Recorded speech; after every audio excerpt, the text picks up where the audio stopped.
Hi అండి, నమస్తే. Welcome to Suhasini's kitchen. నేను మీ సుహాస్ని రెడ్డి. రోజువారీ వంటల్లో ఎప్పుడు తినే అన్నం కూర బోరు కొట్టినప్పుడు హోటల్కి వెళ్ళే పని లేకుండా ఇంట్లోనే చాలా తక్కువ సమయంలో ఎంత రుచిగా చేసుకునే ఒక best combination jeera rice and dal curry. కమ్మనైన సువాసనతో పొడి పొడిలాడే ఈ జీరా రైస్ దానికి పర్ఫెక్ట్ కాంబినేషన్ అయిన టేస్టీ దాల్ కర్రీని చాలా సింపుల్గా టేస్టీగా ఎలా చేయాలో ఈ రోజు వీడియోలో చూసేద్దాం. లంచ్ బాక్స్కైనా లేదా డిన్నర్కైనా ఇది పర్ఫెక్ట్ కాంబినేషన్. మరి ఇంకెందుకు ఆలస్యం, వీడియోలోకి వెళ్ళిపోదామా? ఒక బౌల్ తీసుకొని అందులోకి ఒక కప్పు ఎర్ర కందిపప్పు, అదేనండి మసూర్ దాల్ అంటాం కదా, ఆ పప్పును తీసేసుకొని 3 సార్లు శుభ్రంగా కడిగి ఆ వాటర్ను వంపేసేసుకొని తిరిగి మంచి నీళ్ళను పోసి దాదాపు గంట పాటు నానబెట్టుకోవాలి. ఇలా ఈ కందిపప్పు నానబెట్టి పక్క నుంచి వేసేసుకొని ఇప్పుడు మరొక బౌల్ తీసుకొని అందులోకి 2 కప్పుల బాస్మతి రైస్ వేసేసుకొని ఈ బాస్మతి రైస్ని కూడా 2 నుంచి 3 సార్లు శుభ్రంగా కడిగి తర్వాత మునిగేంత వరకు నీళ్ళను పోసి 30 నిమిషాల పాటు నానబెట్టుకోవాలి. ఈ జీరా రైస్కి బాస్మతి రైస్ అయితే చాలా చాలా రుచిగా వస్తుంది, మనకి రెస్టారెంట్ ఫ్లేవర్ కూడా ఉంటుంది.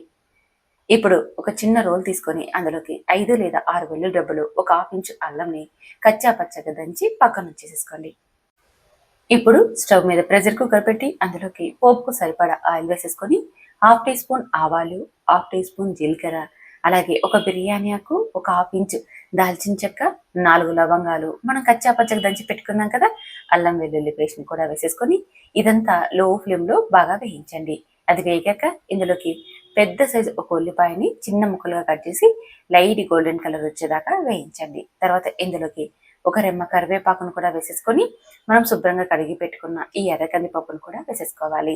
తర్వాత ఇందులోకి ఒక 1/4 టీ స్పూన్ పసుపును వేసేసుకొని ఇదంతా బాగా కలిసేలాగా 1 నిమిషం పాటు ఆయిల్లో ఈ దాల్ని బాగా ఫ్రై చేసేసుకోవాలి. తర్వాత ఇందులోకి 10 దాకా పచ్చిమిర్చిని చీలికలుగా కట్ చేసి వేసుకోండి. అలాగే 2 టమోటాలను కూడా వేయండి. ఇలా వేసేసుకొని ఒక్కసారి ఇదంతా బాగా కలిసేలాగా కలిపి ఇప్పుడు మనం కందిపప్పును ఏ బౌల్తో అయితే తీసుకున్నామో అదే బౌల్తో మనం 4 కప్పుల నీళ్ళను వేసేసుకోవాలి. అప్పుడే మనకి గ్రేవీ అనేది పర్ఫెక్ట్గా సరిపోతుంది. తర్వాత రుచికి సరిపడా ఉప్పును కూడా వేసి ఇదంతా మరొక్కసారి బాగా కలిసేలాగా కలిపి మూత పెట్టి 4 విజిల్స్ వచ్చేదాకా మీడియం ఫ్లేమ్లో ఉడికించుకున్నామంటే పప్పు చక్కగా ఉడికిపోతుంది. 4 విజిల్స్ వచ్చాక ఆవిరి మొత్తం పోయాక మీకు మూత తీసి చూపిస్తున్నా చూడండి, పప్పు ఎంత చక్కగా ఉడికిపోయిందో. చాలా బాగా ఉడికిపోయింది కదా. ఇప్పుడు గరిటెతో మెత్తగా చేసేసుకోవాలి. చూడండి ఈ విధంగా. ఇలా చేసి ఇప్పుడు రుచికి సరిపడా ఉప్పు అయిందో లేదో చెక్ చేసేసుకోండి. తక్కువ అనిపిస్తే ఇప్పుడే వేసి కలిపేసేసుకోండి. ఇది ఒక బౌల్లోకి వేసేసుకొని సర్వ్ చేసేసుకోవడమే. చూసారా ఎంత సింపుల్గా దాల్ కర్రీని ప్రిపేర్ చేసేసుకోవచ్చో. ఎలాంటి మసాలాలు అవసరం లేదు, ఎక్కువ టైం కూడా అవసరం లేదు. ఇది జీరా రైస్లోకి కాదు, ప్లెయిన్ రైస్లోకైనా చపాతి పూరీలోకైనా చాలా చాలా బాగుంటుంది. సమ్మర్లో తక్కువ మసాలాతో చాలా చాలా రుచిగా ఉండే ఈ దాల్ కర్రీని ఒకసారి మీరు ట్రై చేయండి. ఇప్పుడు ఇక జీరా రైస్ని ప్రిపేర్ చేసుకుందాం. ఇప్పుడు స్టవ్ మీద మందపాటి గిన్నె పెట్టుకొని అందులోకి కొద్దిగా నూనెను, కొద్దిగా నెయ్యిని వేసేసుకోండి. కావాలంటే మొత్తం నెయ్యితో అయినా తయారు చేసేసుకోవచ్చు. తర్వాత 2 స్పూన్ల జీలకర్రని వేసి బాగా చిటపట్లాడుతున్నప్పుడు ఒక హాఫ్ ఇంచు దాల్చిన చెక్క, ఒక బడే ఇలాచి, మొరాటి ముక్క, దాల్చిన చెక్క, చిన్న ఇలాచిని 2 వేసేసుకొని ఇదంతా బాగా క్రిస్పీగా వేయించండి. ఈ జీరా రైస్లోకి ఈ ఫ్లేవర్స్ అన్ని చాలా చాలా బాగుంటాయండి. తర్వాత 4 పచ్చిమిర్చి చిలుకలు వేసేసుకొని కొన్ని సెకండ్ల పాటు మాత్రమే వేయించండి. తర్వాత ఇందులోకి మనం ఏ కప్పు అయితే బాస్మతి రైస్ తీసుకున్నామో అదే కప్పుతో 3 కప్పుల నీళ్ళని వేయండి. బాస్మతి రైస్కి అయితే 3 కప్పులు సరిపోతాయి. మీరు నార్మల్ రైస్తో తయారు చేసుకుంటున్నట్టయితే 4 కప్పులు వేయండి.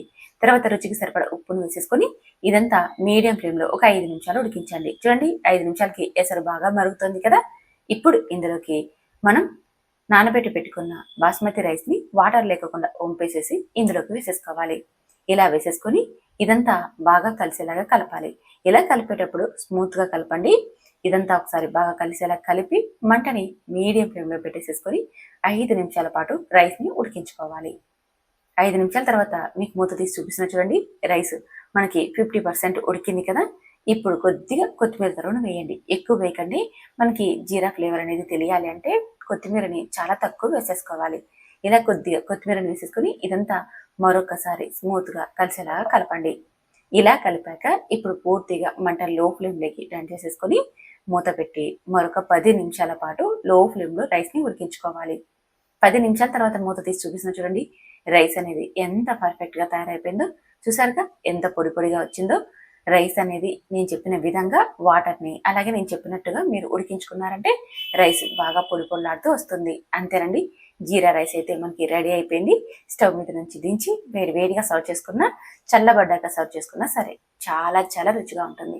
చూసారా ఎంత సింపుల్గా తయారు చేసేసుకోవచ్చు. మనకి అప్పుడప్పుడు రెస్టారెంట్కి వెళ్ళి హోటల్కి వెళ్ళి తినాలనిపిస్తూ ఉంటుంది కదా, అలాంటప్పుడు ఇంట్లోనే ఇలా హెల్దీగా తయారు చేసేసుకోవచ్చు. రుచికి రుచి ఉంటుంది, ఆరోగ్యానికి ఆరోగ్యం కూడా ఉంటుంది. అంతేకాకుండా ఇంటికి ఎవరైనా అతిథులు వచ్చినప్పుడు ఇలా చేసి పెట్టామంటే మన ఆతిథ్యాన్ని అస్సలు మర్చిపోలేరు, అంత టేస్టీగా ఉంటుంది. మరి ఇంకెందుకు ఆలస్యం, ఒకసారి నా స్టైల్లో జీరా రైస్ అండ్ దాల్ కర్రీని ట్రై చేస్తారు కదా, ట్రై చేయండి. టేస్ట్ మీకు ఎలా వచ్చిందో కామెంట్ చేయండి. నచ్చితే ఛానల్ని సబ్స్క్రైబ్ చేసుకోండి. Thank you for watching.